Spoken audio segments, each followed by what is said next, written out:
It's a new time for us. 5 o'clock in London, midday in New York, 1 a.m. in Hong Kong, 4 a.m. in Sydney, Australia, 9 a.m. in San Francisco, and 11:30 at night in Mumbai. Greetings, good morning, good afternoon, and good evening, depending on where you are in the world today. My name is Patrick L. Young. The IPO-VID Livestream, Series 21, Episode 5. That makes it a very nice round number. 125 starts here.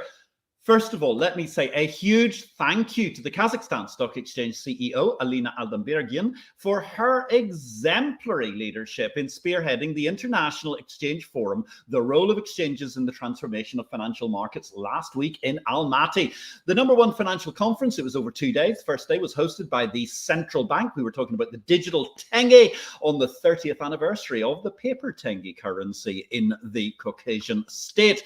It was an absolutely magnificent way to mark Case's 30th anniversary, and thank you to all the team who helped make my last keynote speech of 2023 so special, along with a fabulous panel session that I had the honor to chair. Happy birthday to Case. Now, while I was there, I was talking about, well, all manner of things about the future of finance and markets and so on. One of the questions that people always ask me is, why do markets matter? And here's the reason, ladies and gentlemen. One simple anecdote. It's really good because even kids and millennials ought to see the point to it. And that is, well, indeed, it's going to come up on a beautiful slide in just a couple of seconds, all about why markets matter. And that, ladies and gentlemen, is related to the North Korean economy. When we talk about the North Korean economy, and I do believe there is a slide coming soon, please, to the screen. Excellent. Why do markets matter? Blackpink. Now, for those of you who are really interested in K-pop, you will, of course, be obsessed with the fact that the 7-year contract renewal is on at the moment. The shares of their management company, their label, actually managed to fall 13% in a day on the Korean Stock Exchange just recently over whether or not these 4 lovely young ladies would be re-signing for a new 7-year term. But why does that matter? Well, if we go to the next slide, we can see it very easily. The total size of the economy of the Democratic People's Republic of Korea is going to be about $21 billion by the course of the end of this year. The total value, ladies and gentlemen, of South Korea's most famous musical export in the popular musical genre, K-pop, is worth $8 to $9 billion per annum. Yes, ladies and gentlemen, a group of boy bands and girl bands are worth roughly 40% of the value of the entire North Korean economy. Markets matter, ladies and gentlemen. That's why. Let's go back to the Exchange Paris for a couple of little notes. The Australian Stock Exchange, they have finally announced their technology solution, technology in rather more retrogressive fashion. Once upon a time, of course, it was all going to be about digital asset, the blockchain, all of these sorts of exciting things. $250 million umpteen years later, and they got nowhere. Where did we end up, therefore, ladies and gentlemen? Well, they're going to be using Tata Consulting Services, the people who are still installing the TMX system in Canada 6 years later at, I think, twice the overall agreed budget as it was originally, and indeed just recently delivered an incredibly late systems upgrade to the Multi-Commodity Exchange of India. On the same regressive note, so sadly, a very murky chapter in the interest rate business is closing as the limited regulatory caste have sought to throttle risk transfer from risk-based products. It's a foolish move, and therefore we say farewell Busby, which was, of course, itself a copy of the New York Bank Index futures that were originally on the Intercontinental Exchange. It's a rather foolish move, and it's hardly surprising given the gross limitations of many central banks for the past decade or two who retain their Canutian faith in their ability to control interest rates. But nonetheless, this, ladies and gentlemen, is a dark age for financial futures products, because what we're seeing is just at the point in time when credit risk is so vital in the cycle, large corporates around the world are going to be forbidden a way to actually manage that credit risk in the open public markets. Our guest today, ladies and gentlemen, is Johan Norberg. The topic, the Capitalist Manifesto. The multi-award-winning Johan Norberg is an author and documentary filmmaker born in Sweden. He received his MA in the history of ideas from the University of Stockholm and is a senior fellow at the Cato Institute in Washington, D.C. Norberg has written books on a broad range of topics, including global economics and popular science. He's achieved a worldwide readership with books like Progress, Open, and most recently, The Capitalist Manifesto, translated into more than 30 languages. Johan also regularly hosts documentaries on development and economics for American public television, including India Awakes, The Real Adam Smith, and Sweden, Lessons for America. Johan, welcome to IPO-VID. It's an absolute joy to have you today. Where in the world are you today?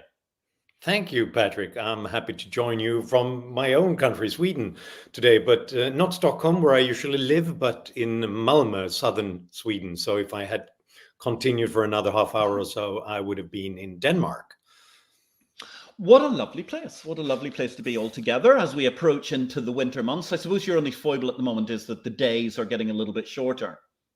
Yeah, so we have to step up with our productivity because there are few hours in which we can be safely and sanely awake. Yes, that's always the tricky part. And in the summer, you get almost no sleep whatsoever because it's daylight all the time. However, that's only one foible to Sweden. Tell me, Johan, how did you get into this fascination with markets, with capitalism, and indeed with trade as a whole? Well, actually, it started with me not believing in these ideas. And when I suddenly learned that I had missed out on something tremendously important in human history, it became a devotion. So basically, I grew up a teenager believing that modern civilization is kind of overrated and that we must have lived in an ancient path when we lived in harmony with one another and with nature.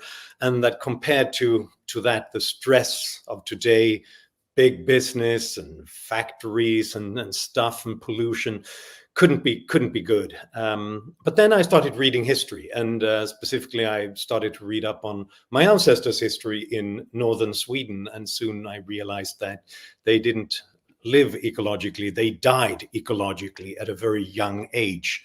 They lived in desperate poverty, and when the weather was bad, which it often was in northern Sweden, there was a crop failure and people starved. So their lives were saved by free markets, free trade, modern industry. And that turned into a mission to me to explain to others who hadn't seen what I hadn't seen back then, and to tell them that this is what we need to create opportunities around the world today as well.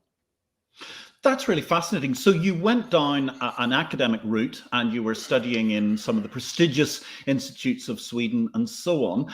How did you get your foothold, therefore, as you were going forward with this into the world of TV and writing books?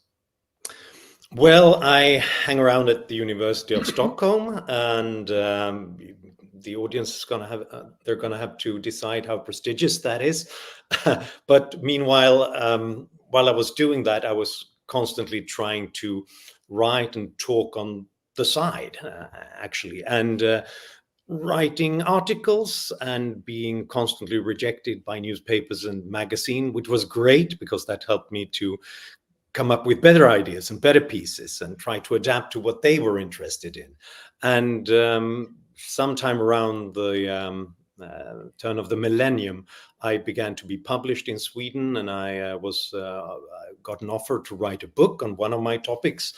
Johan Norberg, the great Swedish novelist who wrote about the Swedes in the 19th century who emigrated to America to find a land of freedom. And that was quite a bestseller, and that gave me an opportunity to write more books. And then in 2001, I struck gold in the literary business by writing on globalization and free trade, a book called In Defense of Global Capitalism.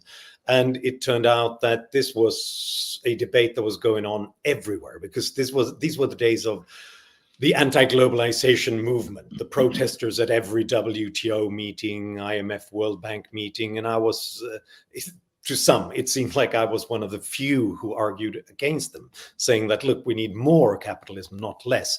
And that was then translated into lots of places around the world. And that started an international career.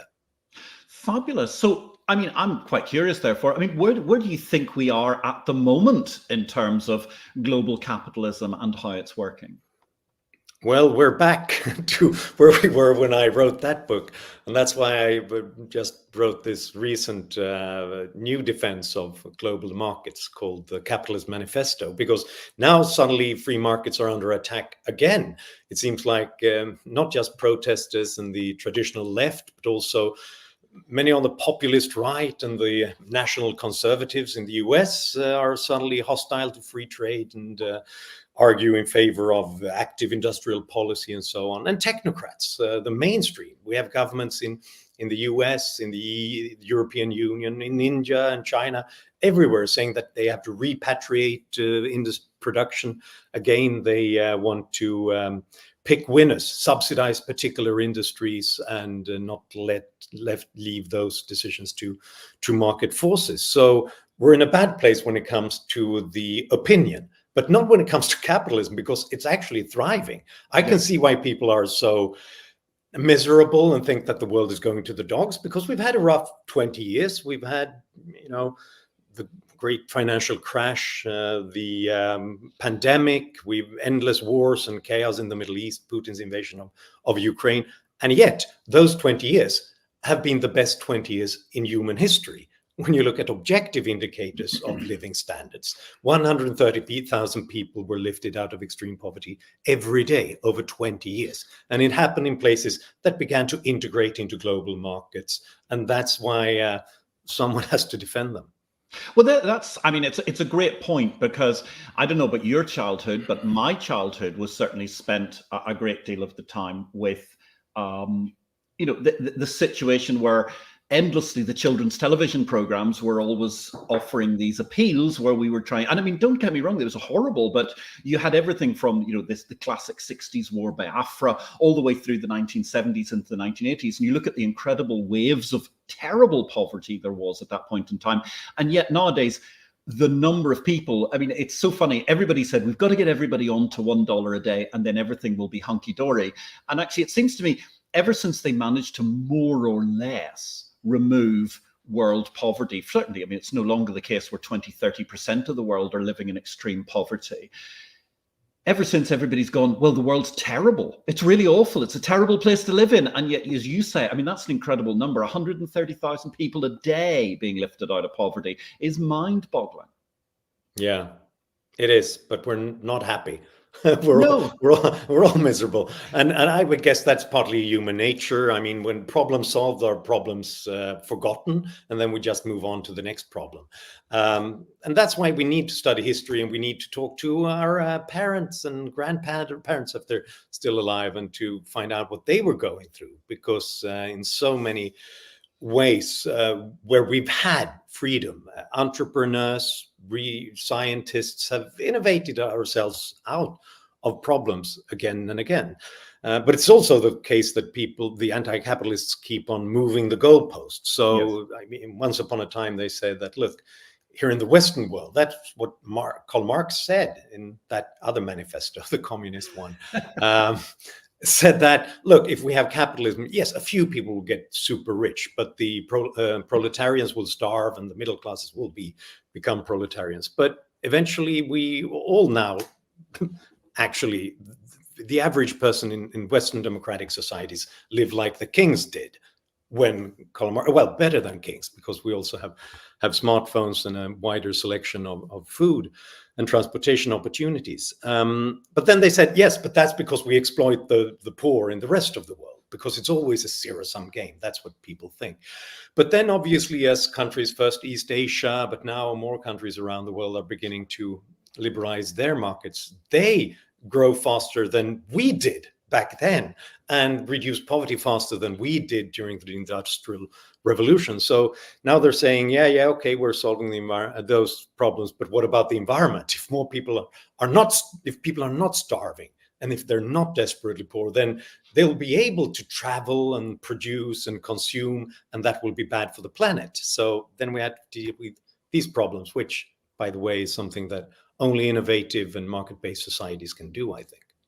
Well, yes, it's very interesting. I mean, as you say, this whole thing, and of course, I mean, we've had more or less in our entire lifetime this endless attack on growth. I mean, starting with the Club of Rome and the limits to growth. I mean, gosh, there's the most hilarious piece of work of the 1970s. Monty Python looks almost serious by comparison when you read this utter nonsense, which was a beyond Malthusian delusion. And you're right. I mean, it's all about the pie.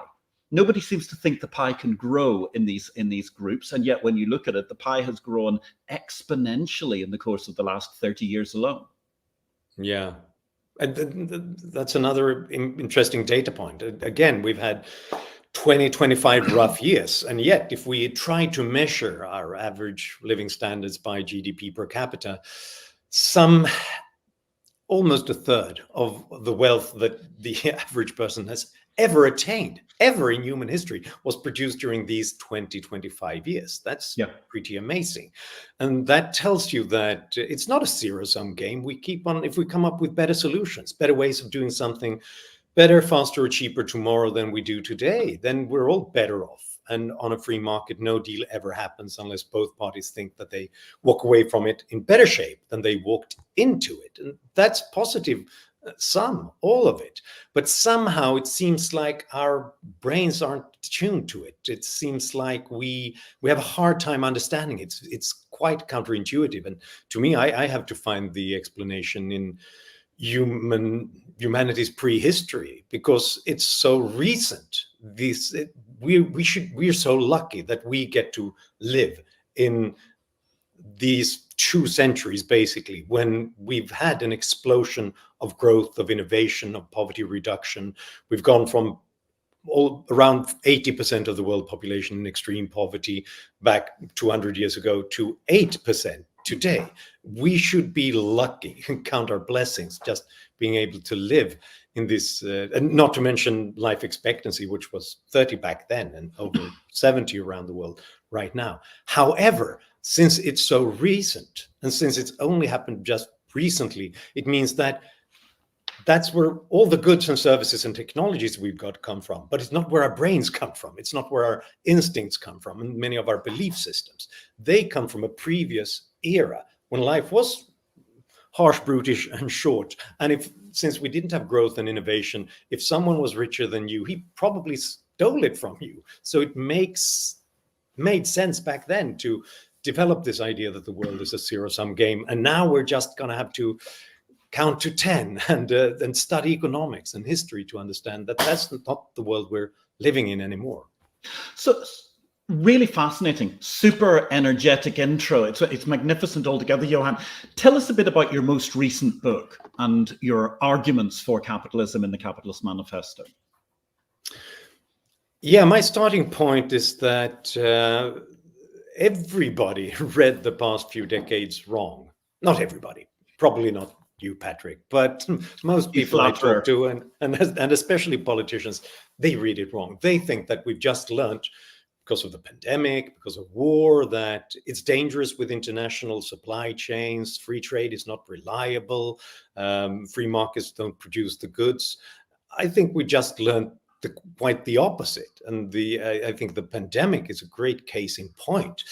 At the start of it, lots of us, at least I did, I should confess, I started to sort of think that I should have been a prepper. I should have bought more canned food and have stocks of toilet paper, because if the world is shutting down, if there are lockdowns everywhere, probably this whole thing is going to collapse.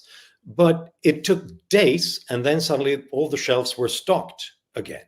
And why was that? That was not because governments knew how to produce food in a great way when most workers couldn't go to work, when important intermediate goods and resources were suddenly not available, when markets were blocked.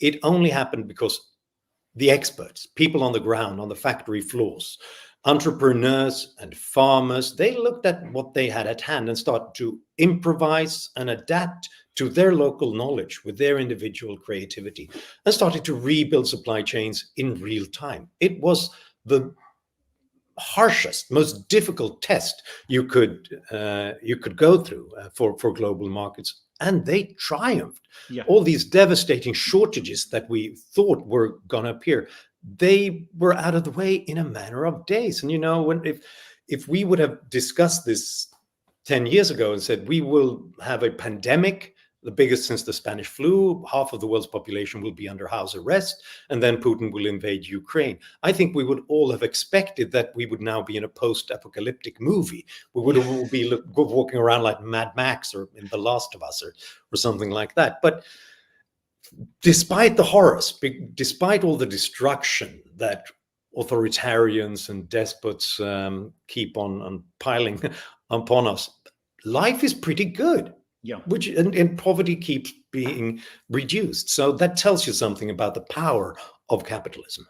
Yes, it's incredible. I mean, you look at what went on in previous generations, people would have starved to death. You look at during the Second World War, where even neutral countries, people ate some pretty unedifying substances in order to manage to keep body and soul together. Whereas this time around, I mean, people didn't even lack avocado toast in East London for long enough to get rickets. I mean, nothing happened whatsoever.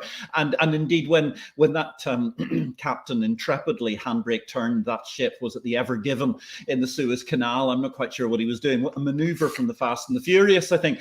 It was incredible because, yes, people went, oh my goodness, it's a crisis and nothing's happened. But you look at what went on. Well, yes, Amazon Prime did manage to have a few days where people didn't get their stuff within 24 or 48 hours. That's hashtag first world problems, isn't it? Writ large. It's quite incredible. I mean, the strength of our economy is absolutely amazing. We're going to come back to that in just a second. Let me say hello to Peter Sekon, nowadays, of course, also the Investor Relations Director of Valerian PLC. Thank you, Peter, for joining us. Great to see you today. I'm glad you weren't caught out by the earlier start time. I hope you are on the couch with Ari, enjoying a lovely, pleasant, cleansing ale and able to watch what's going on. And I believe we've also got a comment from Jonathan Cowan has just turned up. And meanwhile, I can see I've got something from Ian Miller just turned in. Interesting conversation. Many thanks both. Thank you very much, Ian. It's a pleasure to see you joining the show once again. If we have that comment from Jonathan Cowan, please show it on the screen because I do not have it in my feed. Curiously enough, you can ping it onto the screen right now. If not, don't worry about that. You can pass it on to me in a minute. So when we look at what's going on, I mean, you've written this Capitalist Manifesto. You've tried to explain essentially that markets work, that ultimately the tide rises all boats and all of those other cliches, growing the pie, etc., etc. What do you think are the really key things people have to pay attention to at the moment in terms of threats to capitalism? Well, you know, the great Henry David Thoreau, the poet and transcendentalist philosopher, the guy who lived at Walden, wrote some 150 years ago, the trade and commerce seems to be made of rubber because they constantly bounce on top of all the regulations and obstacles put in their way by the decision makers.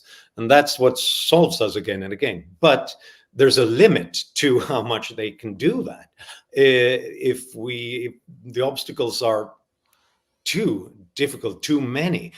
I mean, trade and commerce aren't made of rubber, so they won't be able to bounce over everything. And that's one thing, this creeping incremental regulation that comes in every area constantly because of any kinds of concerns for safety or for precaution or what have you, puts a limit to innovation as such. Italy just banned lab-grown meat because they thought that was a danger to their beef farmers, but also in those tiny adaptations and improvisations that have to be done constantly by businesses to deal with disruptions and changes. Every regulation creates more difficulties and higher costs in trying to improvise and adapt. So that's something we really have to look at with a suspicious mind.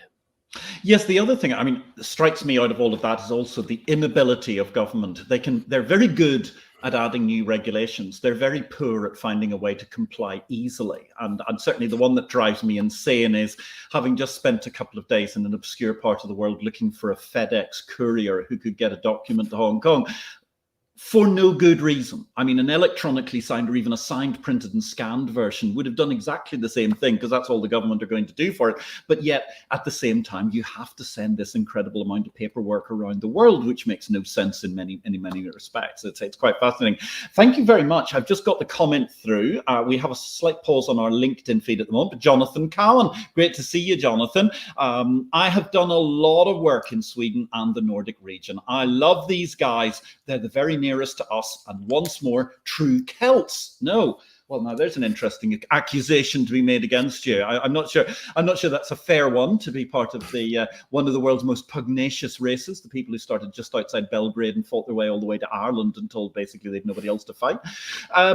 Thank you, Jonathan. Great comment. But I think it is interesting, actually, when we look at this, because, you know, my childhood was defined as Scandinavia was full of these incredible existential socialists who were trying to kill everything. And then suddenly we come through the course of the last 5 years and Sweden's reigned supreme. I mean, it was the country that definitively led the world in keeping the economy open rather than closing it down and policing the streets.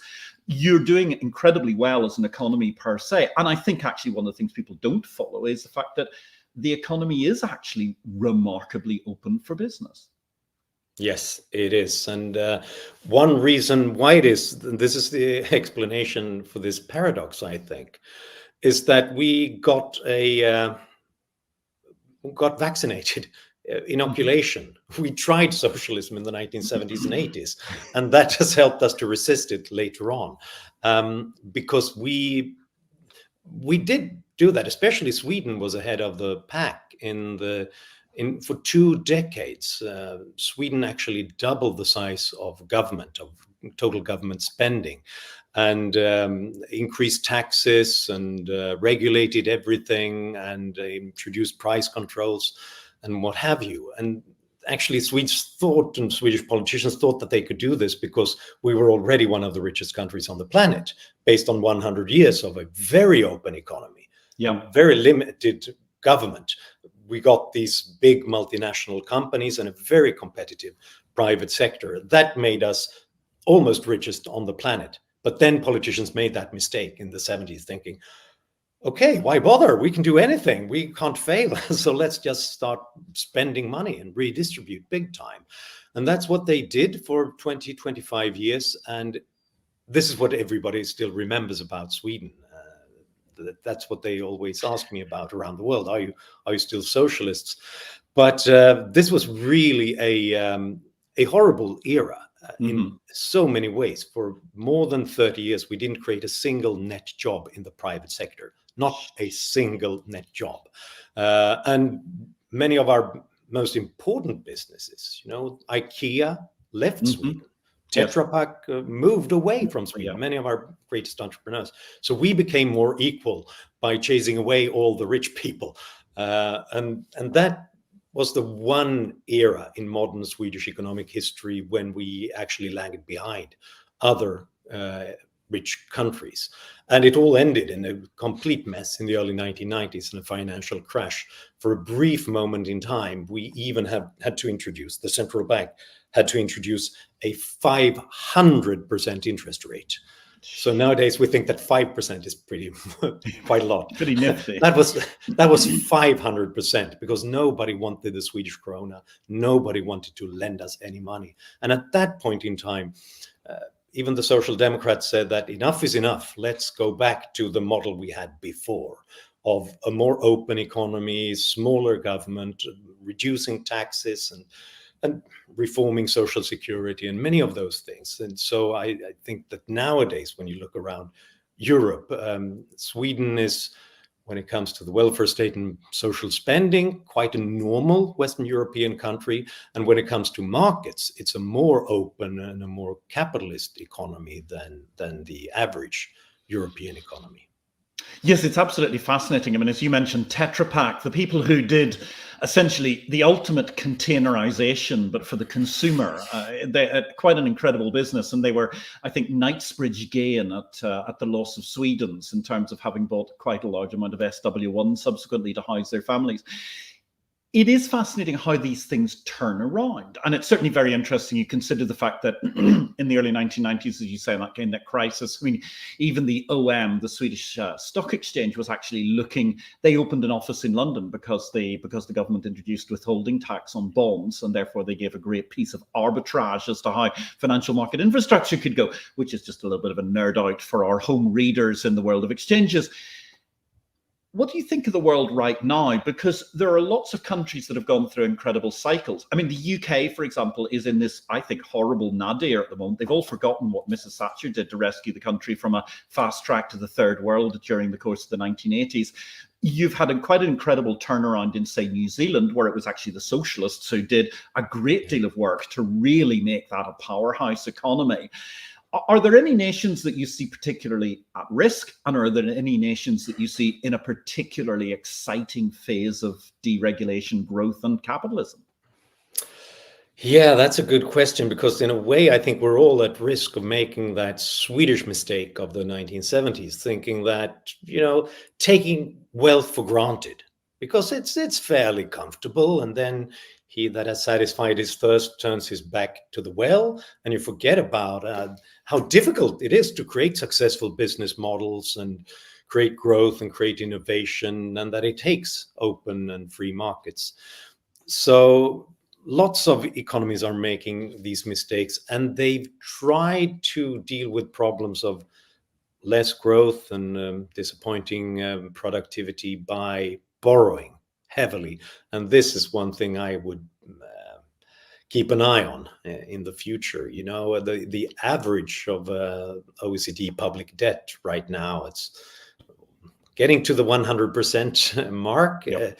10, 15 years ago, we would have said that this is a disaster waiting to happen when we saw this in Greece and when we saw this in Italy. Now we're all there, basically. Yep. And that's a very scary thing, because as Sweden found out, you can defy gravity for a while, but not forever.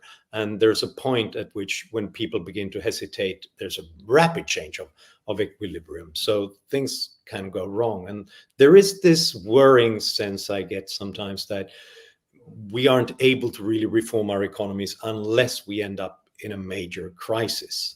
One interesting country to look at in the months and years ahead, I think, is Argentina, sort of the chronic disaster of Latin America. They used to be richer than Sweden. 100 years ago, they used to be richer than France and Germany. We had this saying, rich as an Argentinian. But then they thought that, look, we're top of the world. We don't have to care about things. Let's just redistribute and spend, waste money, and destroy businesses and export opportunities. And that they got 100 years of stagnation. 9 times the government was going bankrupt. Government defaults 9 times. And recently increasing poverty from 10% to 40% in Argentina, which used to be one of the richest countries on the planet. Yet just the other day, they elected this libertarian, Javier Milei. I don't know if he has the temper and the wisdom to come up with the right set of reforms, but it definitely shows you that he got a mandate for change, big time. Yes. Because people saw that the alternative was to look for food in the trash cans. So here's to hoping that it will work out, but it's a sad thing that it has to go that far. It's an ugly mess altogether. And actually, I deliberately put on today my US dollar tie in honor of Mr. Milei. I don't know whether he'll succeed either, but as we know, one of the things he's talking about is getting rid of the Argentine peso and dollarizing the economy once again. I'm not sure whether that will work out for him. And you're right. I mean, it's going to be very difficult because he comes from a relative minority party, pro rata, so therefore he's going to have a great deal of political power against him. And the Peronista establishment has been against him for 80-something years. But certainly as a way to completely stuff up an incredible, dynamic and amazing country, there are a few better examples than Argentina. It really, really has been a tragedy of the course of our lifetimes and well beyond it. So, I mean, when we're looking at this state of play at the moment, is there any criteria? Are there any key elements to capitalism, to the Capitalist Manifesto, that a country needs to adhere to in order to enjoy the benefits of the system? I think there is, but I don't think it really makes sense to come up with a detailed set of criteria. I think it's more of an overall approach to the economy. And to me, that approach, the most important one, is an economy that's open to surprises. That's the most important thing. If you've got that, then lots of things follow. You need a rule of law, because government shouldn't be able to change the rules constantly after the fact. If we should have safe property rights, so that if someone succeeds, it's the fruit of their labor, and they should get to keep it, and not somebody else moving in and taking it. And you need an open economy, both domestically and internationally, so that you constantly pick up new ideas, goods, services, innovations from other places, other countries, but also from that odd innovator in the garage who came up with a strange idea. And if they're successful, they should be allowed to success, even if it threatens the incumbents. You shouldn't ban laboratory meat because it hurts the beef producers, like Italy did, for example. You have to be open to the fact that we just don't know where the next great ideas are going to come from. So we need to be open to them. Yes, it's a really, really interesting point, that, because you look at every time you kill an innovation, you're killing something else, which is the possibility that it will go out. And let's face it, bad ideas ultimately taken to market just end up as bankrupt. And therefore, it's a lot easier for the market to decide rather than letting government try to be the decider. Because when you look back in history, I mean, there are some real doozies out there, like the idea that you can take a piece of cardboard with your name on it into a restaurant and use that to sign the check wherever you go around the world, which was the original Diners Club. I mean, where on earth could that possibly end up? Oh, possibly the underpinning of the way we all travel, so we don't have to take fortunes worth of currency, which we weren't allowed to do by the 1970s in Britain anyway. So it becomes such a fascinating issue. I absolutely agree. And actually, we've got a magnificent, actually, the point about the rule of law, which is just flicked up on the screen, is absolutely true. You do need a rule of law. And actually, I was discussing that just last week in the City of London with someone who is looking at high office in another South American country in the near future. And he said to me, what would you do? And he gave me a smorgasbord, for want of a better globalized term. The English language is incredible. It's got a word for everything. The point he made was, what would you say? What's the one thing you've got to do? And he rolled off, deregulating, making it easy. And I said, yeah, that's absolutely true. But actually, do you know what? You're a small South American state. Nobody, with the deepest of respect, trusts you. Throw out your legal system and bring in Anglo-Saxon common law for commercial transactions. Because then all the guys with the money have all got lawyers who understand Anglo-Saxon common law, and they're going to trust you. And that might not work overnight, but it's such a way to manage to energize. I'm thinking back, actually, ladies and gentlemen, to Barnabas Reynolds, a fabulous earlier guest we had discussing this as well in Brexit. And certainly that's something that's fascinating. Just to say, we have some great messages coming through. Colin Howard, good evening, Colin. Colin is one of the most innovative entrepreneurial gentlemen I have ever had the joy to meet. It was great to see you the other week, Colin. You're looking very well. This guy deserves a bigger stage. I could not agree more. You deserve a much, much bigger stage than IPO-VID of a Tuesday afternoon. But we're so excited that you can join us while we're here in the Caribbean and you're there in Sweden, in Europe. It's really, really marvelous to see you. Let me give you a break for just a second, because I want to go to another great entrepreneurial innovative mind and look at our finance book of the week. As you know, ladies and gentlemen, we run a series of a recommended book coming soon. It has to be said, there is going to be a book by Johan Norberg in the future. I can see that's my great innovative ability. But this week's book was written by the father of financial futures, IPO-VID guest number episode 123, Richard Sander. It's electronic trading and blockchain, yesterday, today, and tomorrow, with that absolutely marvelously fetching illustration of Doc Sander as one of the Brunels in the course of the 19th century. In 1980, he was an innovative. Actually, in 1970, ladies and gentlemen, Richard came forward with the world's first electronic exchange market, CCARP. He was at that point in time project director of the California Commodity Advisory Research Project. He went on to invent bond futures, financial futures, which took over the world and allowed us all a huge amount of risk transfer through many subsequent interest rate cycles, and much, much more. He's the essentially father of the environmental markets the world over. Absolutely incredible. This book is a must read, and I thoroughly recommend it. And you should also check out Richard's IPO-VID just a couple of weeks ago, which, like today with Johan Norberg, the Capitalist Manifesto, was a true masterclass in free markets. So, Johan, when we're looking at the way forward for different countries, do you think there is any reason for there are any economies that cannot manage to profit from essentially being an ostensibly capitalist nation? I don't think there are any limits when it comes to what kind of geographic location or resources or background, because all those ideas have been disproven again and again. We used to think that only a few Protestant countries in Northern Europe could prosper. Definitely not Catholics, right? But then obviously the moment they began to import some of those institutions of rule of law and free markets, they began to prosper. But people still said that, yeah, but not in Asia. That's impossible.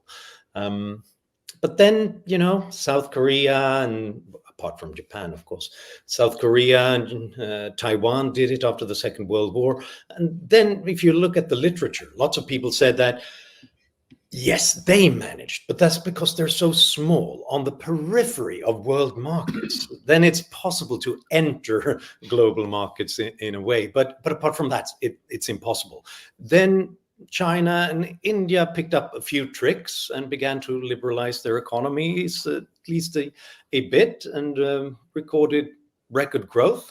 And then people said, yeah, but that's because they're so big. They have so much market power. There's so many. That's why it's not possible for small countries. And then we begin all over again. So the key issue is freedom. The key issue is allowing people to experiment and come up with new ideas and work hard to improve their lives and the lives of their loved ones. If you do that, then things happen. I've traveled around in desperately poor places and in sub-Saharan African slums, and people aren't lazy. They work tremendously hard, and they have to stay alive in a situation of unsecured property rights. They have to defend their small territory and against rules and regulations and corrupt people. As the saying goes in the slums of Kibera, it's not safe to carry cash around because there are too many policemen around, and they're going to steal your cash if they see it. So they work tremendously hard. What if they had the freedom to do it in a more productive way? Then they would see the same kind, I think, of growth that we've seen historically. So saying it's impossible is just a way of looking for excuses, I think. Yes, I mean, it's a great point. You look at Singapore, which is essentially an entirely uneconomic swampland with no natural water, was a hugely strategic resource for whoever controlled that. Obviously, it controlled an incredible expanse of the Malacca Straits all around it. But nonetheless, they were never going to manage to make it in the world. And now they're effectively, their GDP per head's higher than Switzerland, which was quite an achievement after only 40, 50 years. One of the things also intrigues me there is you look at how the political narrative often changes. I mean, the Arab Spring, which took place, 10, 11 years ago, nobody seems to remember that Mohammed Bouazizi, the man who ultimately self-immolated and kicked off the Arab Spring, he wasn't talking about political rights. It was very simply the fact that he could not freely sell his tomatoes at market without being effectively stolen from by the government, by the politicians, and particularly straight up front by the police, who were doing all sorts of things. And the fact they impounded his scales because he didn't have the right license under, I don't know, the Moroccan equivalent of ISO, goodness knows whatever, for tomato holding apparatus. When we look at it, I mean, it seems to me it's a very, very fundamental thing. If we allow people to trade, they will profit. Yeah, and that's an incredibly important point. You know, all these rules and regulations and license requirements and going to 4 different government agencies to be allowed to have your carton sell your fruit or vegetables. It's something that often big businesses, it's just part of the cost of operation, and they have departments dealing with it. But to a guy like Wazizi, to the small scale businessman who wants to become big, to them it's really a deal breaker. Then it ruins everything, and that's one reason why regulation is always, or at least very, very often, it's something that it's a subsidy of big businesses and of incumbents who know how to navigate all of that. But it's a way of ruining the opportunities for the have-nots. So what about these major international trading blocks and things like that? I mean, it strikes me, I have to say, I always thought the European Union is a huge impediment to free markets, despite the fact that they talk about cross-border trade, but then ultimately they protect themselves from all sorts of other competition. Is there a way, do you think, that these organizations are going to see the light in the near future? Or maybe I've perceived them wrongly.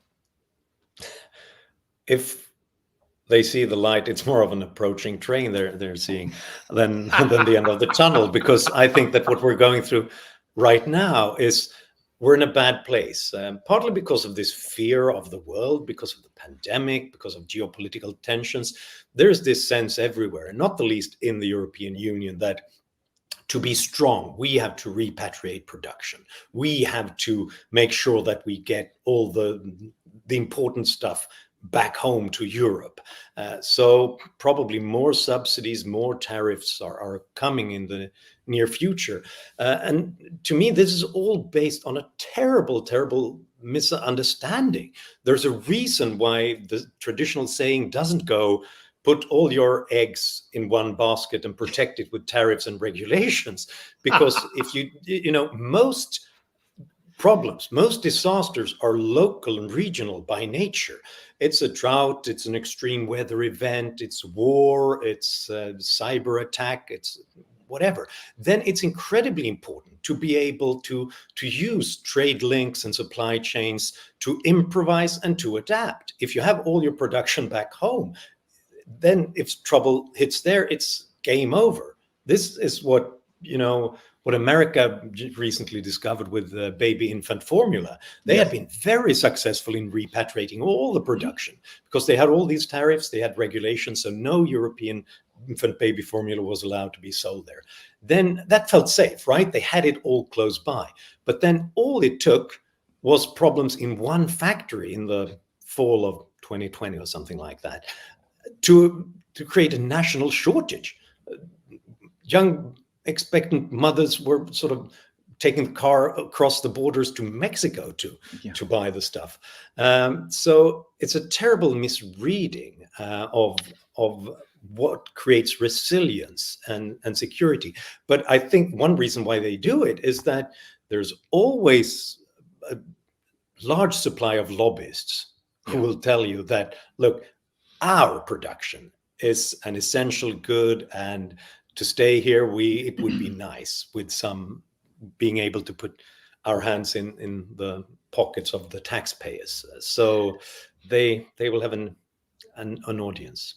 Yes, when you talk about lobbyists, I'm always reminded of course, I mean, the Chavistas in Venezuela, they always used to have this empty seat at the table, didn't Chavez, for at every dinner and every meeting, for Simon Bolivar to sit in the corner. I've always thought it would be a great idea if the likes of the European Union or the US or other major trade organizations or wherever had a meeting where they have all the lobbyists in one room and then they have an empty chair to remind us of the power of innovation and the people who are not represented represented in the room, because actually they're the future. You guys that are sitting around the outside probably aren't in the same way, shape or form. We got a fantastic question come in from Marianne Madeira. Hello, Marianne. Thank you so much for asking. Hi, Johan. What is the best way for an emerging market to get ahead in the modern age? Yeah, I think this is a great question, and partly relates to Patrick's discussion about legal systems and the rule of law. You need to establish some credibility, some reputation, and perhaps you can do it by importing some legal credibility in British common law, Anglo-Saxon common law, or if you have a problem with your central bank dollarizing and importing the tarnished reputation of the US central bank, but yet better than the Argentinian one. So at least establishing this kind of rule of law and making sure that we're not there to try to pick winners and pick losers and decide who gets what. We will create a set of institutions and then let the players play. But when it comes to policy reform, another thing that I think is incredibly important and underrated is to expose your market for harsh, brutal competition. And that always feels uncomfortable because it threatens your businesses and the things that you're trying to create. But this is exactly the incentives that we need to keep on upgrading technology and management and making sure that you get that rush of productivity that will make it possible to compete on the world stage. So any opportunity to allow this unpopular, harsh competition and imports of goods, technologies, and ideas is very important, I think. Fabulous answer. Thank you very, very much, Marianne, for the question. Thank you, Johan Norberg, author of the Capitalist Manifesto. So here we are. We've got barely 10 minutes left in the show. And I suppose I have to ask you one question, which is, if we're looking at your book, The Capitalist Manifesto, is there a particular key takeaway that you think applies to everybody, whether they're an entrepreneur, an investor, a government official, or wherever their place in life, in the emerging markets or in the established ones? Well, the one key lesson, I think, if there is one that applies to everyone, is that don't think you can control events and don't overrate your plans, whether you're in government or an investor or a business or a household, because you can't, because there are billions of moving parts constantly. And it's dangerous to overrate it, because then you miss those opportunities for surprises. That's what happens when governments try to set plans and try to regulate everything accordingly. They're going to miss out on the experiments that would have been important. But it's also, when I look at successful business models and talk to successful entrepreneurs, no one had it from the beginning. Nobody really knew what their business model was going to look like. It was, I do, as you mentioned, some documentary films, and one producer told me that his key lesson for starting a project is we need a plan so that we have something to divert from, so that we can, because we need an idea, a plan, or an ambition to get out of the cave and do something. But when we're there, we're going to have to start looking for better opportunities than what we planned for back there in the ivory tower. And so I think that being open to trial and error, competition, pushback from investors, from markets, from consumers, and then adapting and experimenting again. In the end, that's how everything good comes into the world. Yes, indeed. As Eisenhower, I think, famously said, plans are nothing, but planning is everything, popularized by Mike Tyson, which was, I've never seen a plan that could manage to survive a smack in the mouth, which certainly, if it came from Mike Tyson, I think would be quite difficult to dispute. So look, we are almost at the end of our allotted time, unfortunately, Johan. Therefore, I'm just going to ask you that question we ask every guest. Johan Norberg, author of the Capitalist Manifesto, where do you think the capital market revolution goes next? It has to be Africa. if what I said is true, that it's not about geographical location or state of the place, but it's possible everywhere. This is the place that will grow in population when the rest of us shrinks. It'll create more population density, which will be important in Africa to create investments and opportunities and better transport links and come up with new ideas and innovations and businesses. So, and it's underrated, tremendously underrated. And some places will mess up big time, tremendously, and some states will continue to collapse and fail. But I do think that some will use these opportunities to create some of the next growth wonders. So we're going to have to keep at least an eye on what goes on there. What a fascinating insight, Johan Norberg. I'm reminded actually of being on CNBC 20-ish years ago, and they said, what did I think was going to happen that would be really significant? And I said, watch for the growth of China and the rise of China. And they all laughed at me and essentially poured scorn on the whole concept. And I think actually you saying that it's Africa probably will draw scorn from a lot of people, because that's not what they're looking. And as we know, that's a huge opportunity for markets at all points in time.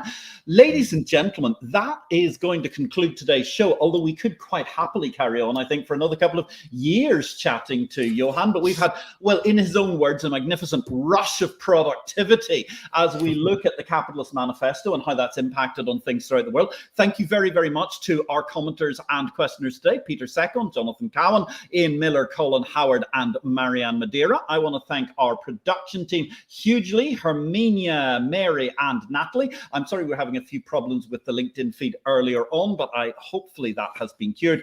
All out of our control, but nonetheless, isn't technology wonderful, ladies and gentlemen? Try doing this live stream in 1982. So it has to be Africa, ladies and gentlemen. That's one of the options. I think the point is it has to be capitalism. Thank you very, very much, Johan Norberg. My name is Patrick L. Young. We'll be back next week for another show at the same time, same place, slightly earlier. That's going to be midday in US time at 6 o'clock London time. My name is Patrick L. Young, the publisher of Exchange Invest, saying have a great evening, have a great week in life and markets. And thanks again to the Kazakhstan Stock Exchange. Going to see Almaty was an incredible experience. Have a great week, ladies and gentlemen. Good night. Thank you.